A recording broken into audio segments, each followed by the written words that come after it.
Hi, I'm Chef Raphael and welcome to today's special video. This is actually a tips video that I'm sharing about hand washing. Now, if you're watching this in the future, I'm doing this video in March 2020 when we had the scare of coronavirus. I'm in Kenya and it's finally here and we are being told to wash our hands. That's the main thing that you need to do. One of the main things to take care of ourselves.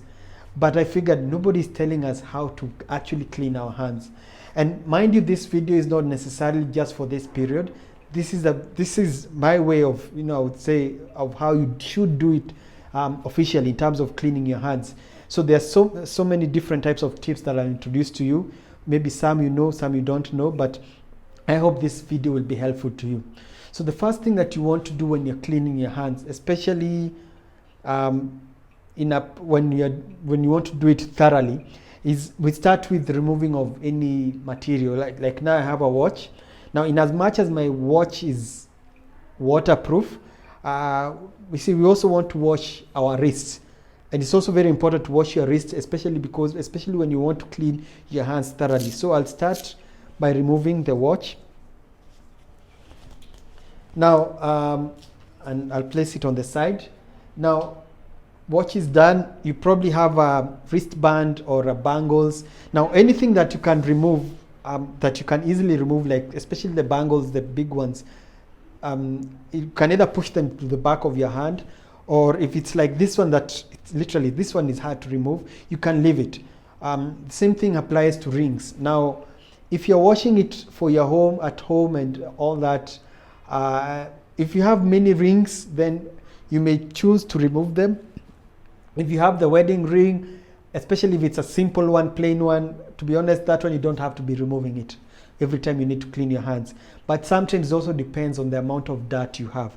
Let's say you are out there in dirt, in mud, then those ones, at that point you need to remove them so that you also clean them effectively. But let me just show you the simple, concentrate on the simple way of doing it. And then I'll start by applying the soap. Now, the soap that I have here is the liquid one. This one is not anything special. We have some that are written antibacterial, or I would say use the soap that you have. If it's the liquid soap, if it's the solid soap, it's almost the same procedure. The only difference that this will be liquid. I'll get to the soap part, but I wanted to show you how do you dispense your soap.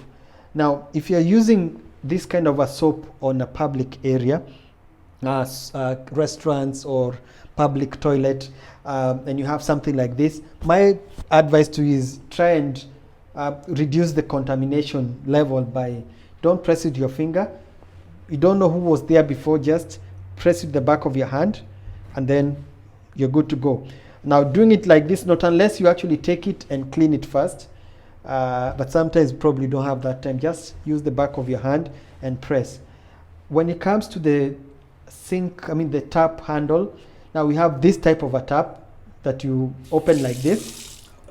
We have the one that you lift, and you also have the one that you press. Now, if you're at home, if you're not sure, you can use, if it's a kitchen sink, use your green pad and clean if you're not sure, but generally speaking, home probably it's safe. But if in a public toilet, I would say, again, use the back of your hand as well. Or you can even use your elbow, somewhere that will not have contact with your hands. So use the back. If it's the one for lifting, it's even easier. If it's the one for pressing, press using the back of your hand, or at least at this point, not the main area of the palm of the hand. So let's start with the cleaning. Now, the cleaning starts with first wetting your hands. You should not start with the soap, rub it, and then make it wet. You should first wet your hands. Close the tap because you don't also want the tap to keep running the water. And then maybe about 2 presses of the soap.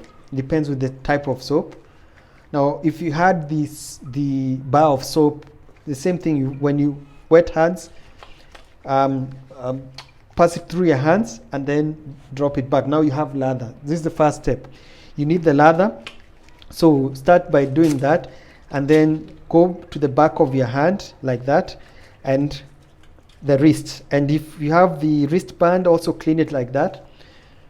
So you have gone to the back like that. So the next thing you need to do is start working in your fingers. So you can either do this, but I would say the best one is to thoroughly clean each digit of your finger like that.